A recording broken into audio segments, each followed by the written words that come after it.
Olá, ouvinte! Você está no Literatura Oral, podcast de leitura comentada e de sugestões literárias.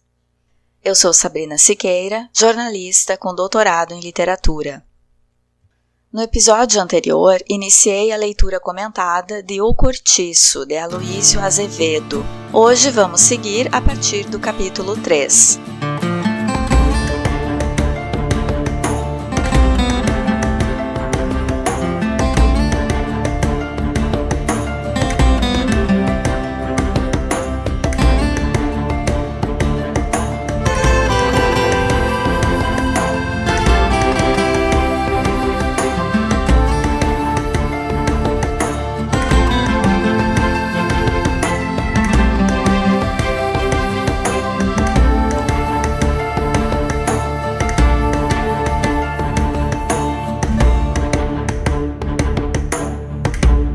No último episódio, vimos como o Cortiço começou, a partir da ambição de João Romão. E graças ao trabalho árduo da Bertoleza, ela foi enganada por João, que usa a sua economia para comprar a alforria no início da construção das primeiras 3 casinhas, e entrega para ela um documento falso de escrava liberta, feito por ele mesmo.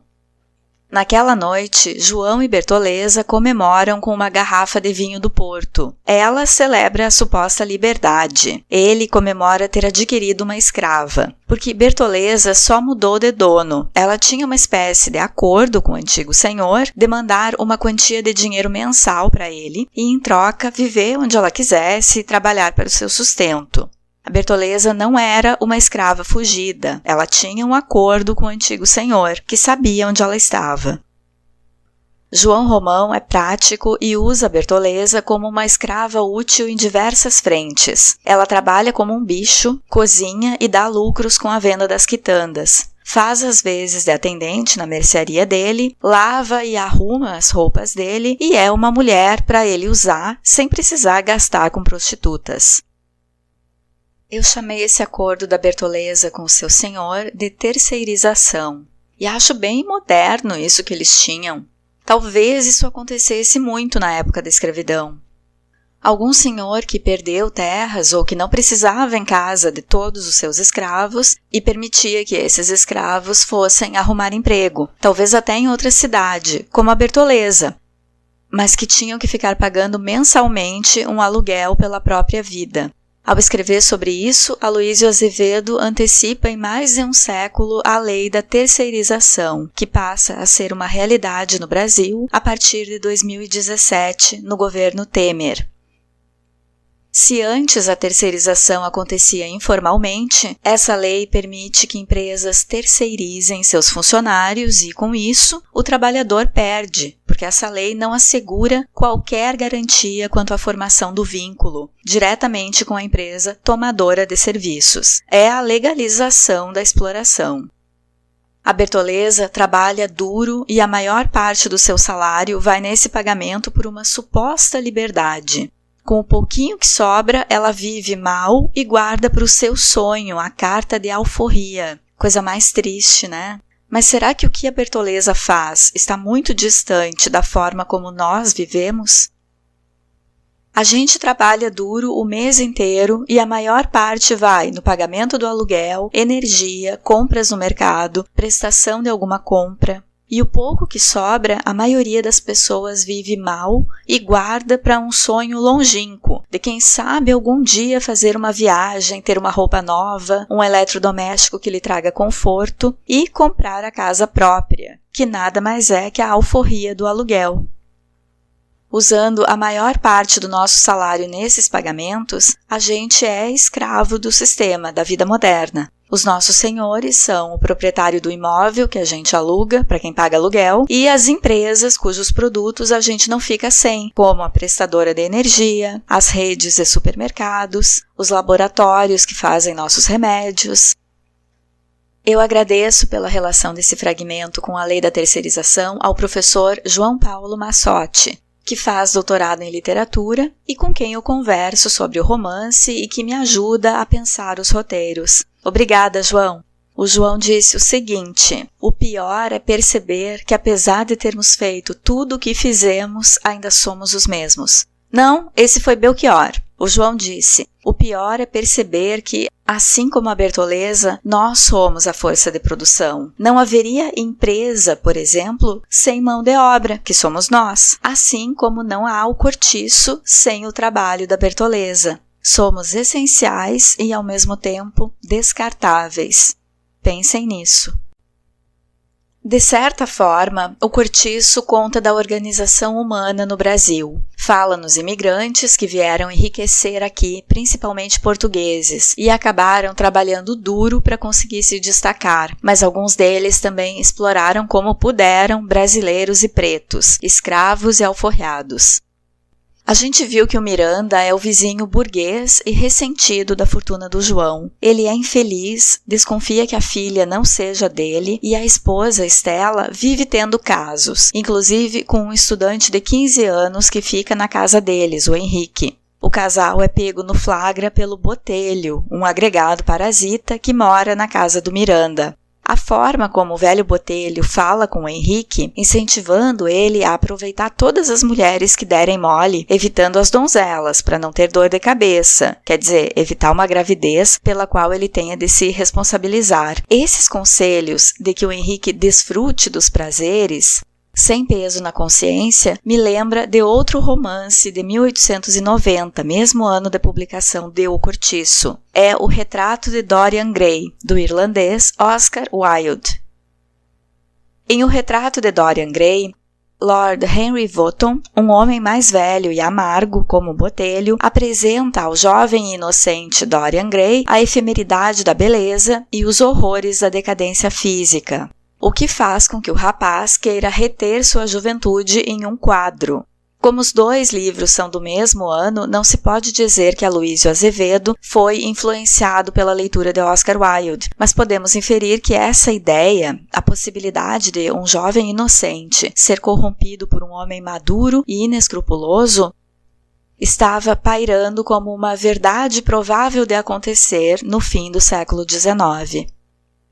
Para quem acredita em inconsciente coletivo, nisso de pessoas de diferentes partes do mundo tratarem de um mesmo assunto na mesma época, antes do advento da internet, que agora nos conecta com quase tudo, esse pode ser o caso de um inconsciente coletivo. Em relação ao movimento literário que vigorava nessa época, o naturalismo, temos que ter em mente sempre duas características: hereditariedade e influência do meio. Vamos seguir a leitura de O Cortiço?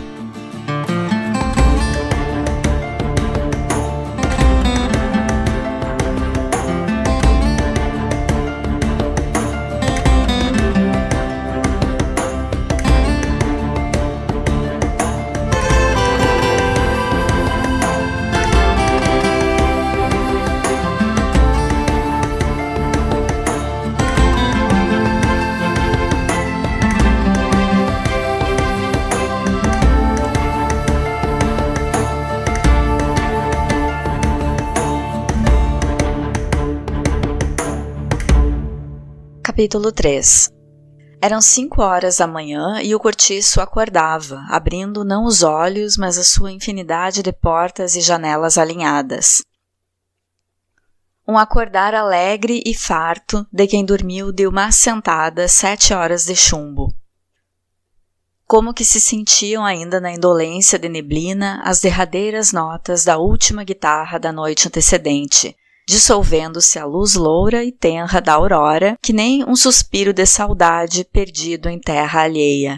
A roupa lavada, que ficara de véspera nos coradouros, umedecia o ar e punha-lhe um farto acre de sabão ordinário. As pedras do chão, esbranquiçadas no lugar da lavagem e em alguns pontos azuladas pelo anil, mostravam uma palidez grisalha e triste, feita de acumulações de espumas secas. Entretanto, das portas surgiam cabeças congestionadas de sono. Ouviam-se amplos bocejos, fortes como o marulhar das ondas. Pigarreava-se grosso por toda parte. Começavam as xícaras a tilintar. O cheiro quente do café aquecia, suplantando todos os outros. Trocavam-se de janela para janela as primeiras palavras, os bons dias. Reatavam-se conversas interrompidas à noite. A pequenada cá fora traquinava já, e lá dentro das casas vinham choros abafados de crianças que ainda não andam. No confuso rumor que se formava, destacavam-se risos, sons de vozes que altercavam, sem se saber onde, grasnar de marrecos, cantar de galos, cacarejar de galinhas.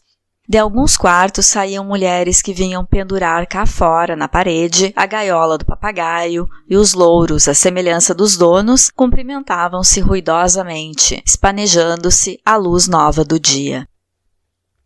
Daí a pouco, em volta das bicas, era um zum-zum crescente, uma aglomeração tumultuosa de machos e fêmeas. Uns após outros lavavam a cara incomodamente, debaixo do fio de água que escorria da altura de uns 5 palmos. O chão inundava-se. As mulheres precisavam já prender as saias entre as coxas para não as molhar. Via-se-lhe a tostada nudez dos braços e do pescoço, que elas despiam, suspendendo o cabelo todo para o alto do casco. Os homens, esses não se preocupavam em não molhar o pelo, ao contrário, metiam a cabeça bem debaixo da água e esfregavam com força as ventas e as barbas, fossando e fungando contra a palma das mãos. As portas das latrinas não descansavam, era um abrir e fechar de cada instante, um entrar e sair sem tréguas. Não se demoravam lá dentro e vinham ainda amarrando as calças ou as saias. As crianças não se davam ao trabalho de lá ir, despachavam-se ali mesmo, no capinzal dos fundos, por detrás da estalagem ou no recanto das hortas. O rumor crescia, condensando-se. O zum-zum de todos os dias acentuava-se. Já se não destacavam vozes dispersas, mas um só ruído compacto que enchia todo o cortiço. Começavam a fazer compras na venda. Ensarilhavam-se discussões e rezingas. Ouviam-se gargalhadas e pragas. Já se não falava, gritava-se. Sentia-se naquela fermentação sanguínea, naquela gula viçosa de plantas rasteiras que mergulhavam os pés vigorosos na lama preta e nutriente da vida, o prazer animal de existir, a triunfante satisfação de respirar sobre a terra. Da porta da venda que dava para o cortiço, iam e vinham como formigas fazendo compras. 2 janelas do Miranda abriram-se. Apareceu numa a Isaura, que se dispunha a começar a limpeza da casa. "Nha Dunga!" gritou ela para baixo, a sacudir um pano de mesa. "Se você tem cuscuz de milho hoje, bata na porta, ouviu?" A Leonor surgiu logo também, enfiando curiosa a carapinha por entre o pescoço e o ombro da mulata. O padeiro entrou na estalagem com a sua grande cesta à cabeça e o seu banco de pau fechado debaixo do braço e foi estacionar em meio do pátio à espera dos fregueses, pousando a canastra sobre o cavalete que ele armou prontamente. Em breve estava cercado por uma nuvem de gente. As crianças adulavam-no e à proporção que cada mulher ou cada homem recebia o pão, disparava para casa com este abraçado contra o peito. Uma vaca, seguida por um bezerro amordaçado, ia tilintando tristemente o seu chocalho de porta em porta, guiada por um homem carregado de vasilhame de folha. O zum-zum chegava ao seu apogeu. A fábrica de massas italianas, ali mesmo da vizinhança, começou a trabalhar, engrossando o barulho com o seu arfar monótono de máquina a vapor. As corridas até a venda reproduziam-se, transformando-se num verminar constante de formigueiro assanhado. Agora, no lugar das bicas, apinhavam-se latas de todos os feitios, sobressaindo as de querosene com um braço de madeira em cima. Sentia-se o trapejar da água caindo na folha. Algumas lavadeiras enchiam já as suas tinas, outras estendiam nos coradouros a roupa que ficara de molho. Principiava o trabalho. Rompiam das gargantas os fados portugueses e as modinhas brasileiras. Um carroção de lixo entrou com grande barulho de rodas na pedra, seguido de uma algazarra medonha algaraviada pelo carroceiro contra o burro.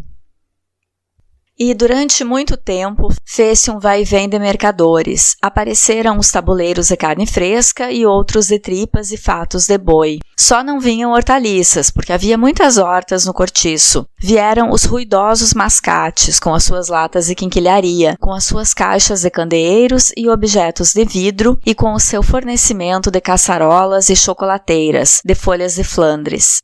Cada vendedor tinha o seu modo especial de apregoar, destacando-se o homem das sardinhas, com as cestas do peixe dependuradas, à moda de balança, de um pau que ele trazia ao ombro. Nada mais foi preciso do que o seu primeiro guincho estridente e gutural para surgirem logo, como por encanto, uma enorme variedade de gatos, que vieram correndo a cercar-se dele com grande familiaridade, roçando-se-lhe nas pernas, arregaçadas e miando suplicantemente. Os sardinheiros afastava com o pé, enquanto vendia o seu peixe à porta das casinhas, mas os bichanos não desistiam e continuavam a implorar, arranhando os cestos que o homem cuidadosamente tapava e mal servia ao freguês. Para ver-se-lhe livre por um instante dos importunos, era necessário atirar para bem longe um punhado de sardinhas, sobre o qual se precipitava logo aos pulos o grupo dos pedinchões. A primeira que se pôs a lavar foi a Leandra, por alcunha a machona, portuguesa feroz, berradora, pulsos cabeludos e grossos, anca de animal do campo. Tinha 2 filhas, uma casada e separada do marido, Ana das Dores, a quem só chamavam a das Dores, e outra donzela ainda, a Neném, e mais um filho, o Agostinho, menino levado dos diabos, que gritava tanto ou melhor que a mãe.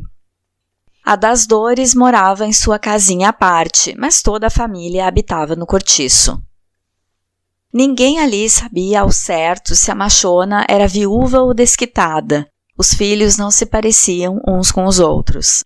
A das Dores, sim, afirmavam que fora casada e que largara o marido para meter-se com um homem do comércio, e que este, retirando-se para a terra e não querendo soltá-la ao desamparo, deixara o sócio em seu lugar. Teria 25 anos. Neném, 17, espigada, franzina e forte, com uma proazinha de orgulho da sua virgindade, escapando como enguia por entre os dedos os rapazes que a queriam sem ser para casar. Engomava bem e sabia fazer roupa branca de homem com muita perfeição. Ao lado da Leandra foi colocar-se a sua tina, a Augusta Carne Mole, brasileira, branca, mulher de Alexandre, um mulato de 40 anos, soldado de polícia, pernóstico, de grande bigode preto, queixo sempre escanhoado e um luxo de calças brancas engomadas e botões limpos na farda, quando estava de serviço. Também tinham filhos, mas ainda pequenos, um dos quais, a Juju, vivia na cidade com a madrinha que se encarregava dela. Esta madrinha era uma cocote de 30 mil réis para cima, a Leone, com sobrado na cidade, procedência francesa. Alexandre, em casa, à hora de descanso, nos seus chinelos e na sua camisa desabotoada, era muito chão com os companheiros de estalagem. Conversava, ria e brincava, mas envergando o uniforme, encerado o bigode e empunhando a sua chibata, com que tinha o costume de fustigar as calças de brim, ninguém mais lhe via os dentes e então a todos falava teso e por cima do ombro. A mulher, a quem ele só dava tu quando não estava fardado, era de uma honestidade proverbial no cortiço. Honestidade sem mérito, porque vinha da indolência do seu temperamento e não do arbítrio do seu caráter. Junto dela pôs-se a trabalhar a Leocádia, mulher de um ferreiro chamado Bruno, portuguesa pequena e socada, de carnes duras, com uma fama terrível de leviana entre as suas vizinhas. Seguia-se a Paula, uma cabocla velha meio idiota, a quem respeitavam todos pelas virtudes de que só ela dispunha para benzer eripizelas e cortar febres por meio de rezas e feitiçarias. Era extremamente feia, grossa, triste, com olhos desvairados, dentes cortados à navalha, formando ponta, como dentes de cão, cabelos lisos, escorridos e ainda retintos apesar da idade. Chamavam-lhe bruxa. Depois seguiam-se a Marciana e mais a sua filha Florinda. A primeira, mulata antiga, muito séria e asseada em exagero. A sua casa estava sempre úmida das consecutivas lavagens. Em lhe apanhando o mau humor, punha-se logo a espanar, a varrer febrilmente, e quando a raiva era grande, corria a buscar um balde de água e descarregava-o com fúria pelo chão da sala. A filha tinha 15 anos, a pele de um moreno quente, beiços sensuais, bonitos dentes, olhos luxuriosos de macaca. toda ela estava a pedir homem, mas sustentava ainda a sua virgindade e não cedia, nem a mão de Deus Padre, aos rogos de João Romão, que a desejava apanhar a troco de pequenas concessões na medida e no peso das compras que Florinda fazia diariamente à venda. Depois via-se a velha Isabel, isto é, Dona Isabel, porque ali na estalagem lhe dispensavam todos certa consideração, privilegiada pelas suas maneiras graves de pessoa que já teve tratamento. Uma pobre mulher comida de desgostos. Fora casada com o dono de uma casa de chapéus, que quebrou e suicidou-se, deixando-lhe uma filha muito doentinha e fraca, a quem Isabel sacrificou tudo para educar, dando-lhe mestre até de francês. Tinha uma cara macilenta de velha portuguesa devota, que já foi gorda, bochechas moles de pelancas rechupadas, que lhe pendiam dos cantos da boca como saquinhos vazios. Fios negros no queixo, olhos castanhos, sempre chorosos, engolidos pelas pálpebras. Puxava em bando sobre as fontes o escasso cabelo grisalho untado de óleo de amêndoas doces. Quando saía à rua, punha um eterno vestido de seda preta, achamalotada, cuja saia não fazia rugas, e um chale encarnado que lhe dava a todo o corpo um feitio piramidal. Da sua passada grandeza só lhe ficara uma caixa de rapé de ouro, na qual a inconsolável senhora pitadeava agora, suspirando a cada pitada. A filha era a flor do cortiço, chamavam-lhe Pombinha, bonita, posto que enfermiça e nervosa ao último ponto. Loura, muito pálida, com os modos de menina de boa família. A mãe não lhe permitia lavar nem engomar, mesmo porque o médico a proibira expressamente.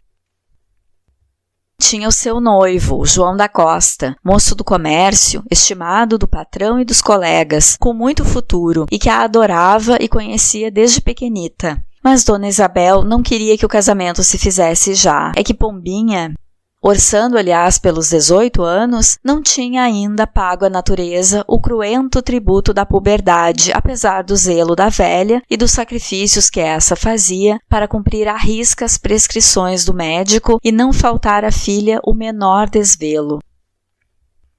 No entanto, coitadas, daquele casamento dependia a felicidade de ambas, porque o Costa, bem empregado como se achava em casa de um tio seu, de quem mais tarde havia de ser sócio, tencionava, logo que mudasse de estado, restituí-las ao seu primitivo círculo social. A pobre velha desesperava-se com o fato e pedia a Deus todas as noites antes de dormir que as protegesse e conferisse à filha uma graça tão simples que ele fazia, sem distinção de merecimento a quantas raparigas havia pelo mundo. Mas, a despeito de tamanho empenho, por coisa nenhuma dessa vida consentiria que a sua pequena casasse antes de ser mulher, como dizia ela. E que deixassem lá falar o doutor, entendia que não era decente nem tinha jeito dar homem a uma moça que ainda não fora visitada pelas regras. Não, antes vê-la solteira toda a vida e ficarem ambas curtindo para sempre aquele inferno da estalagem. Lá no cortiço estavam todos a par dessa história, não era segredo para ninguém. E não se passava um dia que não interrogassem 2 e 3 vezes a velha com estas frases. Então, já veio? Por que não tenta os banhos de mar? Por que não chama outro médico? Eu, se fosse a senhora, casava-os assim mesmo. A velha respondia dizendo que a felicidade não se fizera para ela e suspirava resignada. Quando o Costa aparecia depois da sua obrigação para visitar a noiva, os moradores da estalagem cumprimentavam-no em silêncio com um respeitoso ar de lástima e piedade, empenhados tacitamente por aquele caiporismo, contra o qual não valiam nem mesmo as virtudes da bruxa. Pombinha era muito querida por toda aquela gente. Era quem lhe escrevia as cartas, quem em geral fazia o rol para as lavadeiras, quem tirava as contas, quem lia o jornal para os que quisessem ouvir. Prezavam-na com muito respeito e davam-lhe presentes, o que lhe permitia certo luxo relativo. Andava sempre de botinhas ou sapatinhos com meias de cor. seu vestido de chita engomado. Tinha as suas joinhas para sair à rua e aos domingos, quem a encontrasse à missa na igreja de São João Batista não seria capaz de desconfiar que ela morava em Cortiço. Fechava a fila das primeiras lavadeiras o albino, um sujeito afeminado, fraco, cor de aspargo cozido e com um cabelinho castanho, deslavado e pobre, que lhe caía numa só linha até ao pescocinho mole e fino.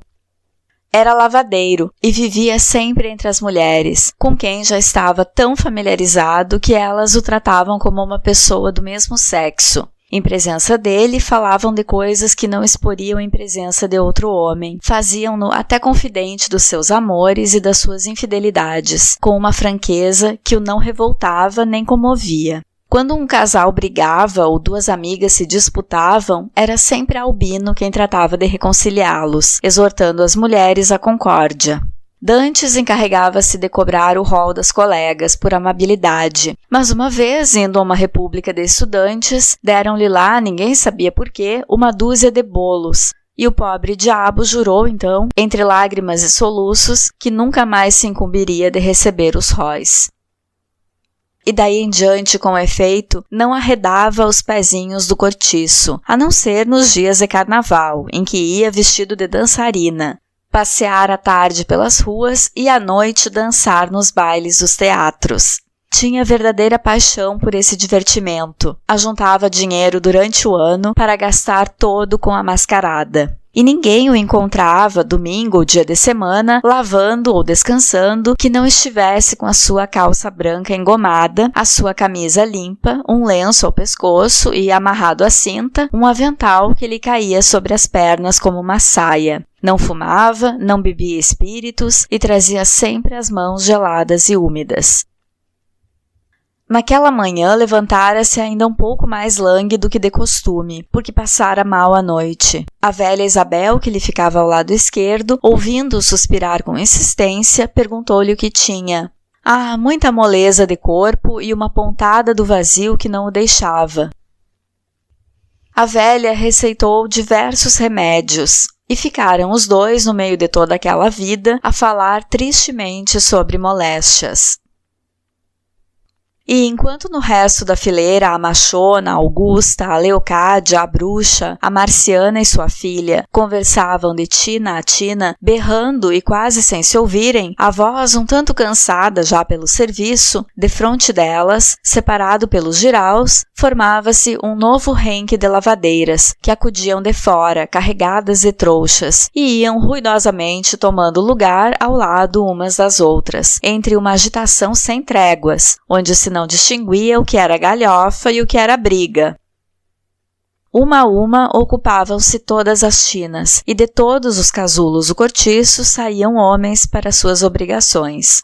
Por uma porta que havia ao fundo da estalagem, desapareciam os trabalhadores à pedreira, donde vinha agora o retinir dos alviões e das picaretas. O Miranda, de calças de brim, chapéu alto e sobrecasaca preta, passou lá fora, em caminho para o armazém, acompanhado pelo Henrique, que ia para as aulas.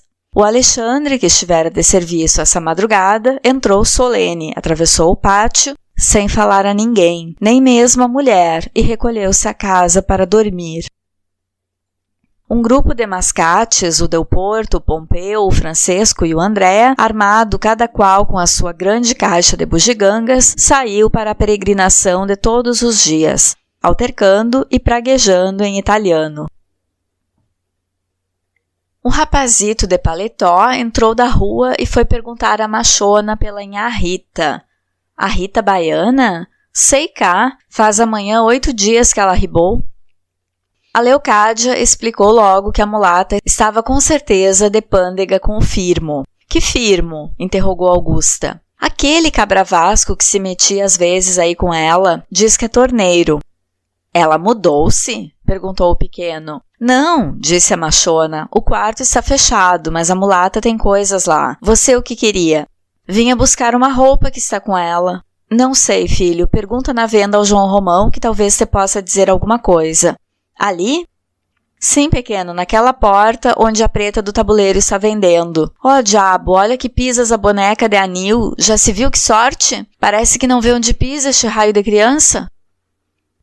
E, notando que o filho, Agostinho, se aproximava para tomar o lugar do outro que já se ia, sai daí tu também, peste, já principias a reinação de todos os dias? Vem para cá, que levas? Mas é verdade, que fazes tu que não vais regar a horta do comendador?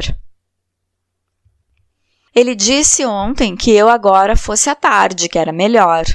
Ah, e amanhã não te esqueças, recebes os 2.000 réis, que é fim do mês. Olha, vai lá dentro e diz a neném que te entregue a roupa que veio ontem à noite. O pequeno afastou-se de carreira e ela gritou na pista. E que não ponha o refogado no fogo sem eu ter lá ido. Uma conversa cerrada travara-se no resto da fila de lavadeiras a respeito da Rita Baiana. É doida mesmo, censurava Augusta. Meter-se na pândega sem dar conta da roupa que lhe entregaram, assim há de ficar sem um freguês.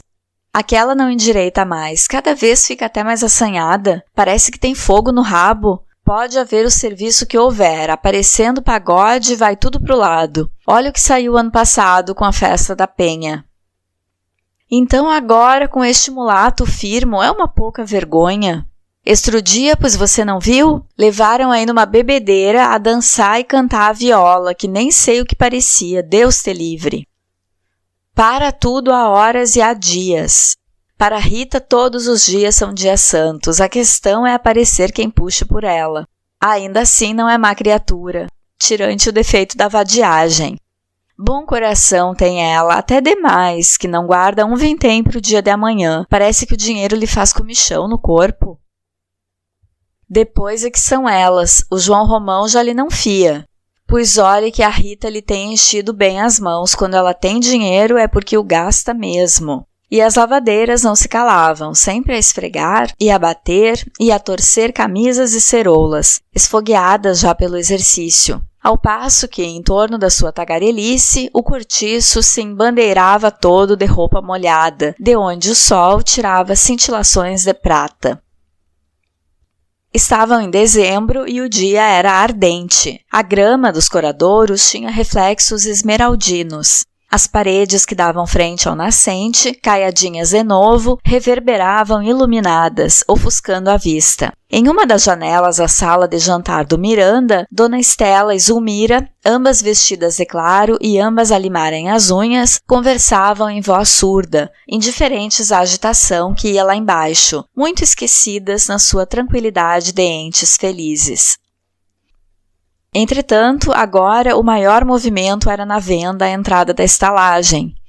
Davam 9 horas e os operários das fábricas chegavam-se para o almoço. Ao balcão, o Domingos e o Manuel não tinham mãos a medir com a criadagem da vizinhança. Os embrulhos de papel amarelo sucediam-se e o dinheiro pingava sem intermitência dentro da gaveta. Meio quilo de arroz, 1 tostão de açúcar. 1 garrafa de vinagre, 2 martelos de vinho, 2 vinténs de fumo, 4 de sabão, e os gritos confundiam-se numa mistura de vozes de todos os tons. Ouviam-se protestos entre os compradores. Me avise, seu Domingos, eu deixei a comida no fogo. Ó peste, dá cá as batatas que eu tenho mais o que fazer. Seu Manuel, não me demore essa manteiga. Ao lado, na casinha de pasto, a Bertoleza, de saias arrepanhadas no quadril, o cachaço grosso e negro, reluzindo de suor, ia e vinha de uma panela a outra, fazendo pratos que João Romão levava de carreira aos trabalhadores assentados num compartimento junto.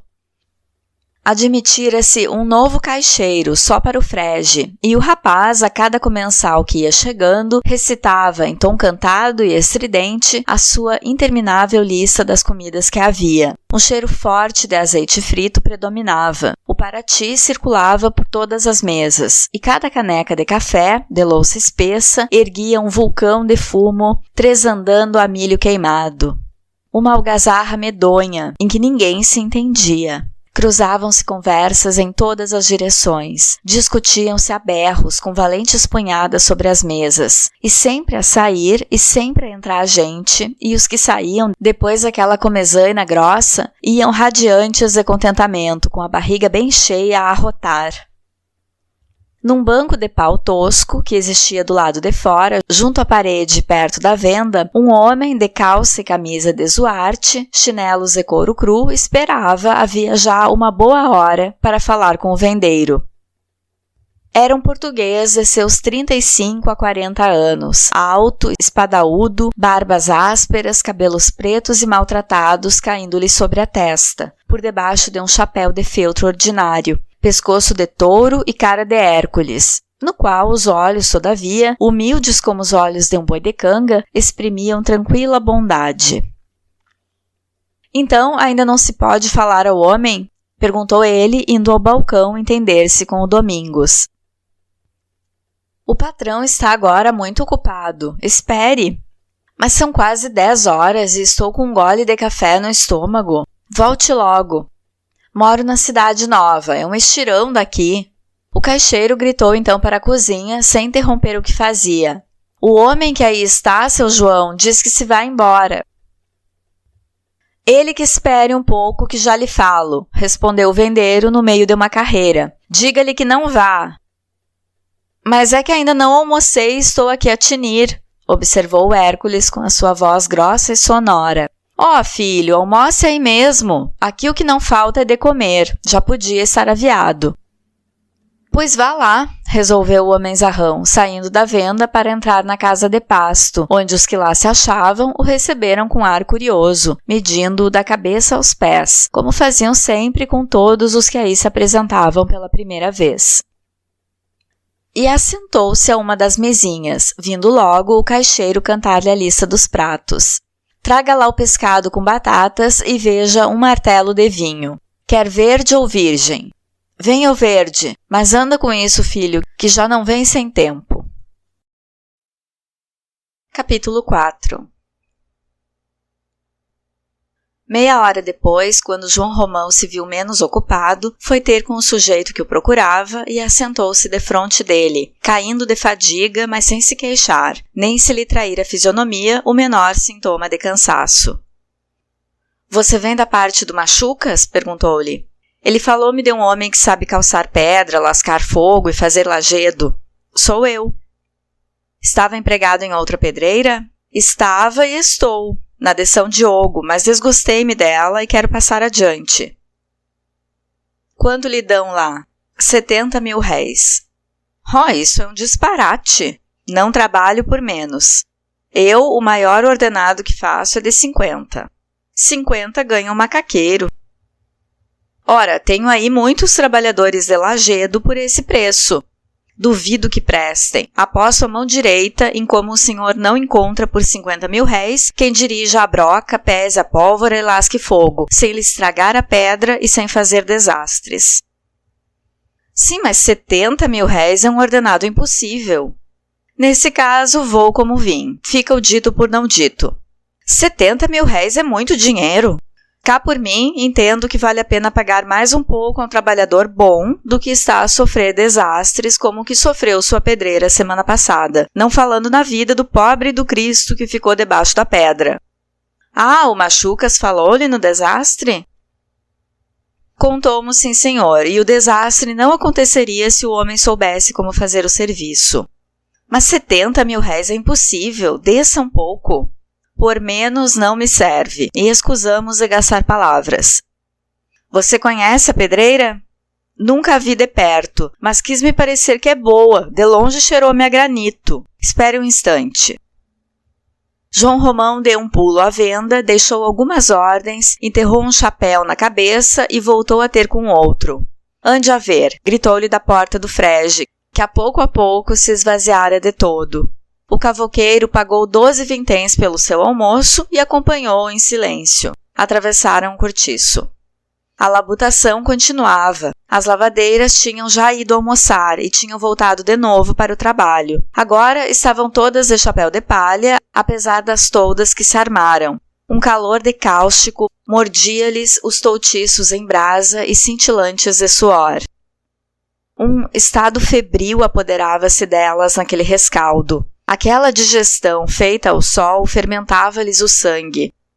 A machona altercava com uma preta que fora reclamar um par de meias e destrocar uma camisa. A Augusta, muito mole sobre a sua tábua de lavar, parecia derreter-se como sebo. A Leocádia largava de vez em quando a roupa e o sabão para coçar as comichões do quadril e das virilhas, assanhadas pelo mormaço. A bruxa monologava, resmungando numa insistência de idiota, ao lado da Marciana, que com o seu tipo de mulata velha, um cachimbo ao canto da boca, cantava toadas monótonas do sertão. Maricas tamarimbando, na passagem do riacho, maricas tamarimbando. A Florinda, alegre, perfeitamente bem com o rigor do sol, a rebolar sem fadigas, assoviava os chorados e lundus que se tocavam na estalagem, e junto dela, a melancólica senhora Dona Isabel suspirava, esfregando a sua roupa dentro da tina automaticamente, como um condenado a trabalhar no presídio, ao passo que o albino, saracoteando seus quadris pobres de homem linfático, batia na tábua um par de calças, no ritmo cadenciado e miúdo de um cozinheiro a bater bifes. O corpo tremia-lhe todo, e ele, de vez em quando, suspendia o lenço do pescoço para enxugar a fronte, e então um gemido suspirado subia-lhe aos lábios. Da casinha número 8 vinha um falsete agudo mas afinado. Era a das dores, que principiava o seu serviço. Não sabia engomar sem cantar. No número 7, Neném cantarolava em tom muito mais baixo. E de um dos quartos do fundo da estalagem saía de espaço a espaço uma nota áspera de trombone. O vendeiro, ao passar por detrás de Florinda, que no momento apanhava a roupa do chão, ferrou-lhe uma palmada na parte do corpo então mais em evidência. — Não bula, hein? — gritou ela rápido, erguendo-se tesa. E dando com João Romão, eu logo vi. Leva implicando aqui com a gente e depois vai se comprar na venda. O safado rouba no peso. Diabo do galego, eu não te quero, sabe? O vendeiro soltou-lhe nova palmada com mais força e fugiu, porque ela se armara com um regador cheio de água. Vem pra cá, se és capaz, diabo da peste. João Romão já se havia afastado com o cavouqueiro. O senhor tem aqui muita gente, observou-lhe este. Oh, fez o outro, sacudindo os ombros, e disse depois com empáfia. Houvesse mais 100 quartos que estariam cheios. Mas é tudo gente séria, não há chinfrins nessa estalagem. Se aparece uma rusga, eu chego e tudo acaba logo. Nunca nos entrou cá a polícia, nem nunca a deixaremos entrar. E olhe que se divertem bem com as suas violas, tudo gente muito boa. Tinham chegado ao fim do pátio do cortiço e depois de transporem uma porta que se fechava com um peso amarrado a uma corda, acharam-se no capinzal que havia antes da pedreira. — Vamos por aqui mesmo, que é mais perto, aconselhou o vendeiro. E os dois, em vez de procurarem a estrada, atravessaram o capim quente e trescalante. Meio-dia em ponto. O sol estava a pino. Tudo reverberava a luz irreconciliável de dezembro num dia sem nuvens. A pedreira, em que ela batia de chapa em cima, cegava, olhada de frente. Era preciso martirizar a vista para descobrir as nuances da pedra. Nada mais que uma grande mancha branca e luminosa, terminando pela parte de baixo no chão, coberto de cascalho miúdo, que ao longe produzia o efeito de um betume cinzento, e pela parte de cima, na espessura compacta do arvoredo, onde se não distinguiam outros tons, mais do que nódoas negras, bem negras, sobre o verde escuro. À proporção que os dois se aproximavam da imponente pedreira, o terreno ia se tornando mais e mais cascalhudo. Os sapatos esfarinhavam-se de uma poeira clara. Mais adiante, por aqui e por ali, havia muitas carroças, algumas em movimento, puxadas a burro e cheias de calhaus partidos, outras já prontas para seguir, à espera do animal, e outras, enfim, com os braços para o ar, como se acabassem de ser despejadas naquele instante. Homens labutavam. À esquerda, por cima de um vestígio de rio que parecia ter sido bebido de um trago por aquele sol sedento, havia uma ponte de tábuas, onde 3 pequenos, quase nus, conversavam assentados sem fazer sombra, iluminados a prumo pelo sol do meio-dia. Para adiante, na mesma direção, corria um vasto telheiro velho e sujo, firmado sobre colunas de pedra tosca. Ali, muitos portugueses trabalhavam de canteiro, ao barulho metálico do picão que feria o granito. Logo em seguida, surgia uma oficina de ferreiro, toda atravancada de destroços e objetos quebrados, entre os quais avultavam rodas de carro. Em volta da bigorna 2 homens, de corpo nu, banhados de suor e alumiados de vermelho como 2 diabos, martelavam cadenciosamente sobre um pedaço de ferro em brasa. E ali mesmo, perto deles, a forja escancarava uma goela infernal, de onde saíam pequenas línguas de fogo, irrequietas e gulosas. João Romão parou à entrada da oficina e gritou para um dos ferreiros: "Ô Bruno, não se esqueça do varal da lanterna do portão." Os 2 homens suspenderam por um instante o trabalho. "Já lá fui ver", respondeu o Bruno. "Não vale a pena consertá-lo, está todo comido de ferragem. Faça-lhe um novo que é melhor." "Pois veja lá isso, que a lanterna está a cair." E o vendeiro seguiu adiante com o outro, enquanto atrás recomeçava o martelar sobre a bigorna. Em seguida via-se uma miserável estrebaria, cheia de capim seco e excremento de bestas, com lugar para meia dúzia de animais. Estava deserta, mas no vivo fartum exalado de lá, sentia-se que fora habitada ainda naquela noite.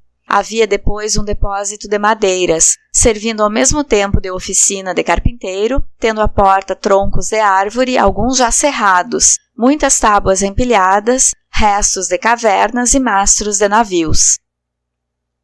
Daí à pedreira restavam apenas uns 50 passos e o chão era já todo coberto por uma farinha de pedra moída que sujava como a cal.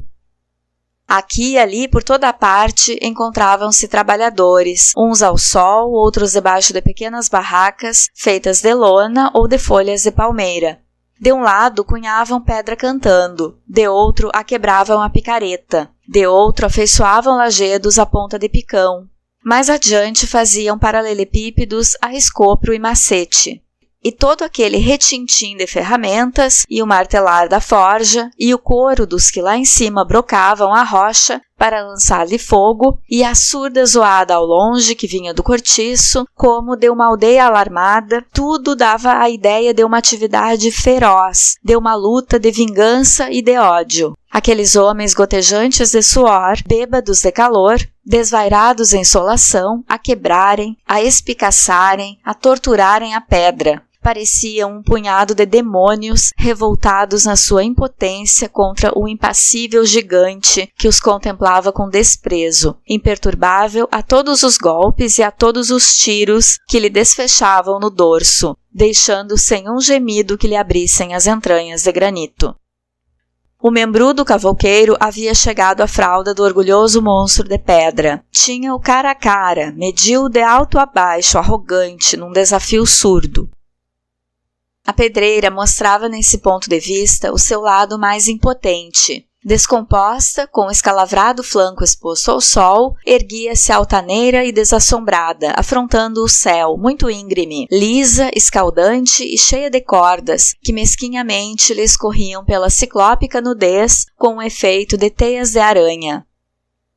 Em certos lugares, muito alto do chão, lhe haviam espetado alfinetes de ferro, amparando sobre um precipício miseráveis tábuas que, vistas cá debaixo, pareciam palitos, mas em cima das quais uns atrevidos pigmeus de forma humana equilibravam-se, desfechando golpes de picareta contra o gigante.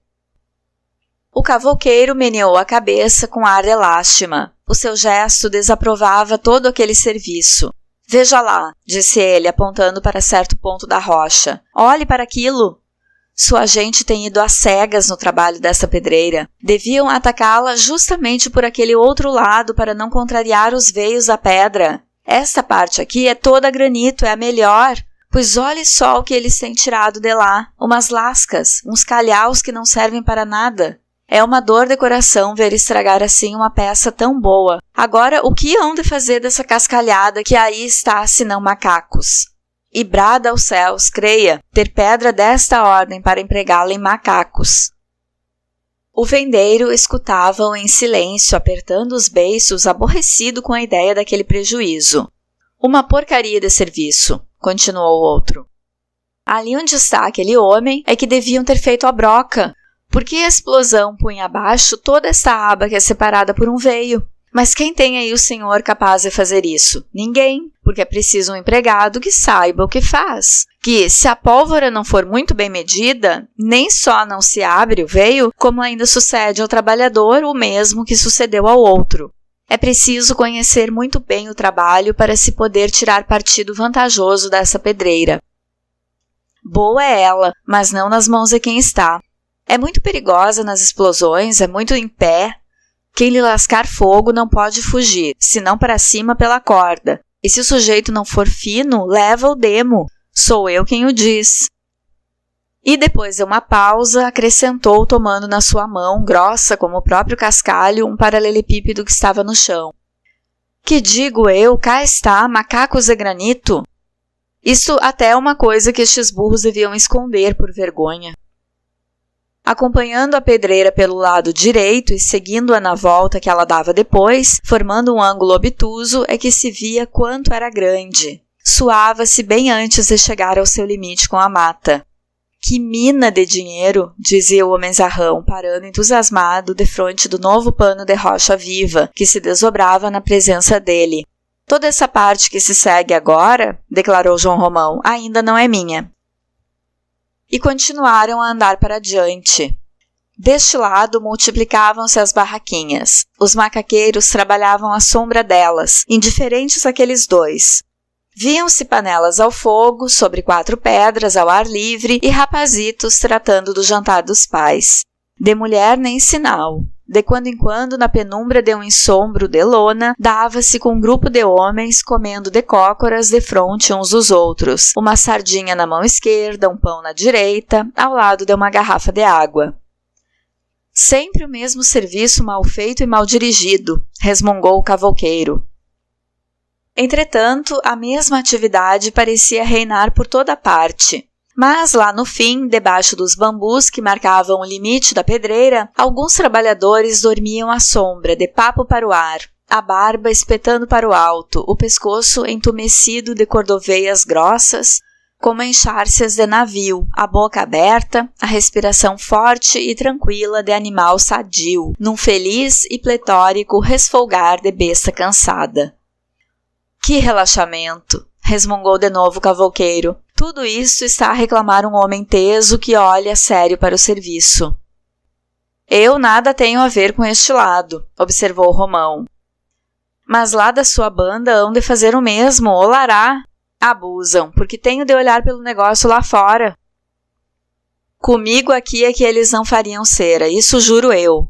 Entendo que o empregado deve ser bem pago, ter para sua comida à farta, o seu gole de vinho, mas que deve fazer serviço que se veja ou então rua. Rua que não falta por aí quem queira ganhar dinheiro. Autorize-me a olhar por eles e verá. O diabo é que você quer 70 mil réis, suspirou João Romão. Ah, nem menos R$1, mas comigo aqui há de ver o que lhe faço entrar para a algibeira. Temos cá muita gente que não precisa estar. Para que tanto macaqueiro, por exemplo? Aquilo é serviço para descanso, é serviço de criança. Em vez de todas aquelas lesmas, pagas talvez a 30 mil réis. É justamente quanto lhes dou. Melhor seria tomar 2 bons trabalhadores e 50, que fazem o dobro do que fazem aqueles monos e que podem servir para outras coisas. Parece que nunca trabalharam. Olhe, já é a 3ª vez que aquele ali está a deixar cair o escopro, com efeito. João Romão ficou calado, a cismar enquanto voltavam. Vinham ambos pensativos. E você, se eu tomar, disse depois o vendeiro, muda-se cá para a estalagem? Naturalmente, não hei de ficar lá na cidade nova tendo serviço aqui. E a comida forneço-a eu? Isso é que a mulher é quem a faz, mas as compras saem-lhe da venda. Pois está fechado o negócio, deliberou João Romão, convencido de que não podia, por economia, dispensar um homem daqueles, e pensou lá de si para si: os meus 70 mil réis voltar-me-ão à gaveta, tudo me fica em casa. Então estamos entendidos? Estamos entendidos. Posso amanhã fazer a mudança? Hoje mesmo, se quiser, tem um cômodo que lhe há de calhar, é o número 35, vou mostrar-lhe. E aligerando o passo, penetraram na estrada do Capinzal com direção ao fundo do cortiço. Ah, é verdade, como você se chama? Jerônimo, para o servir. Servir a Deus. Sua mulher lava? É lavadeira, sim, senhor. Bem, precisamos ver-lhe uma tina. E o vendeiro empurrou a porta do fundo da estalagem, de onde escapou, como de uma panela fervendo que se destapa, uma baforada quente. Vozeira tresandante a fermentação de suores e roupa ensaboada secando ao sol.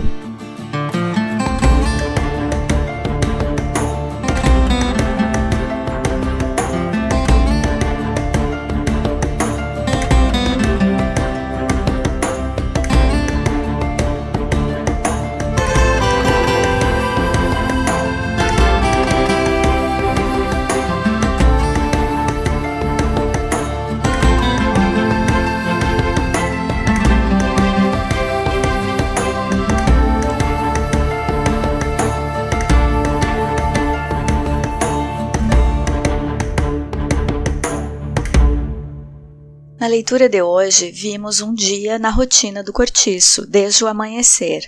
Temos informações de como eram as habitações coletivas no século XIX. Os moradores alugavam casinhas sem água, tinham que buscar água numa bica coletiva, não havia banheiro nas casas, usavam latrinas coletivas, sendo que as crianças faziam as necessidades no chão, em qualquer lugar.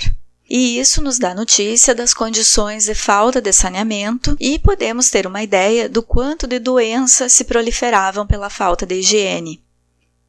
A concorrência pela bica e pela latrina diminui a privacidade das personagens, que são obrigadas a conviver numa relação de proximidade. Imagina que eles acordam e já o xixi da manhã e o lavar do rosto acontecem em comunidade, ninguém tem banheiro privado.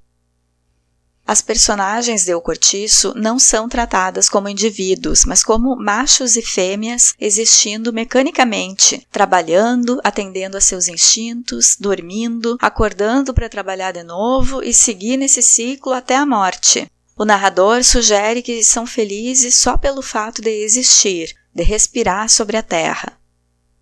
Vimos a apresentação de muitos moradores do cortiço, principalmente das lavadeiras. Com esse romance de época, a gente se informa sobre como os hábitos das pessoas eram diferentes. Por exemplo, a mudança nos horários das refeições. O almoço era a refeição feita por volta das 10 horas da manhã. Está no fragmento lido hoje a falta de respeito com o corpo feminino, porque vimos várias passagens em que os homens tocam o corpo das moradoras do cortiço sempre que querem. As mulheres vivem tendo de se defender das mãos bobas, dos tapas na bunda. O cortiço é descrito de forma humanizada e no amanhecer abre os olhos, quando são as janelas que começam a ser abertas. Além do cortiço, quem também aparece como personagem humana é a pedreira em que João Romão tem parte. A rocha de granito é descrita com adjetivos como se fosse uma pessoa, enquanto as personagens humanas são descritas como bichos. A uma das lavadeiras, a Leandra, o narrador diz que tem anca de animal do campo, num exemplo da animalização das personagens, que é típica do naturalismo. Também temos informação da visão negativa reservada ao desquite, que era a separação de corpos e de bens, mas sem quebra do vínculo matrimonial, enquanto o divórcio não era legalizado no Brasil, o que só aconteceu em 1977. Miranda não quis se desquitar, porque isso podia prejudicar os negócios, podia ficar mal visto, e ninguém sabia se a lavadeira machona era desquitada, meio que era um assunto tabu.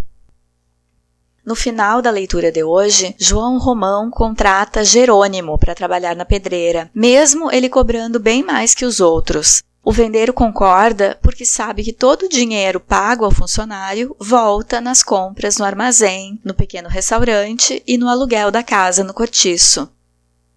De certa forma, quem mora no cortiço vive para trabalhar e entrega todo o dinheiro do seu trabalho para João Romão. São, de certa forma, também escravos.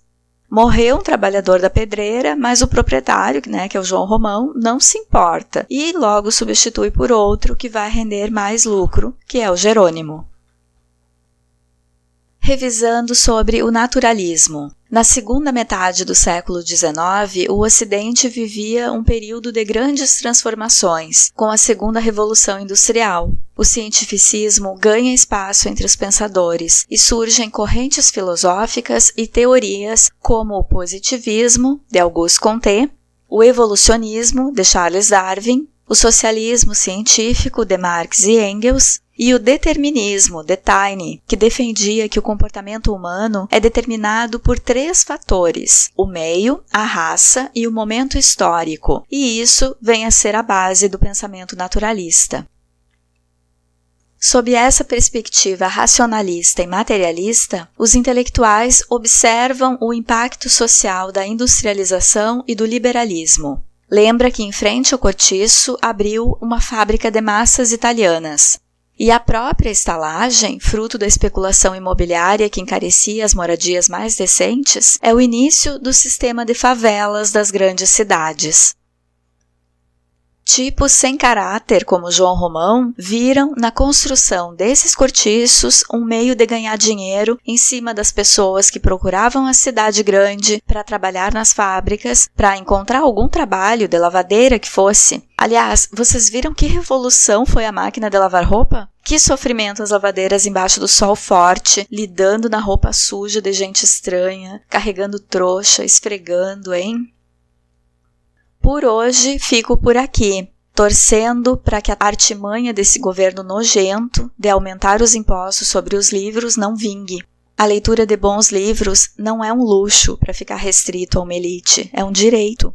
O atual governo federal é tão bom que, ao invés de democratizar cultura e educação, torna cada vez menos acessível. Surpresa zero! É isso que governos autoritários fazem, porque quem lê e aprende sobre seus direitos e se torna um intérprete crítico dos discursos dos políticos, se tiver o mínimo de bom caráter e não for do tipo que vota para se beneficiar pessoalmente, não elege essa corja de jeito nenhum. Como a gente poderia esperar facilidade no acesso a livros de um governo federal que nos mata por escolher não comprar e não investir em vacinas? Em dezembro, o governo zerou a taxa de importação de armas para o país, em meio à pandemia, o que demonstra muito bem as prioridades desse desgoverno. No próximo episódio, continua a leitura de O Cortiço, de Aloísio Azevedo. Fiquem bem e fora Bolsonaro!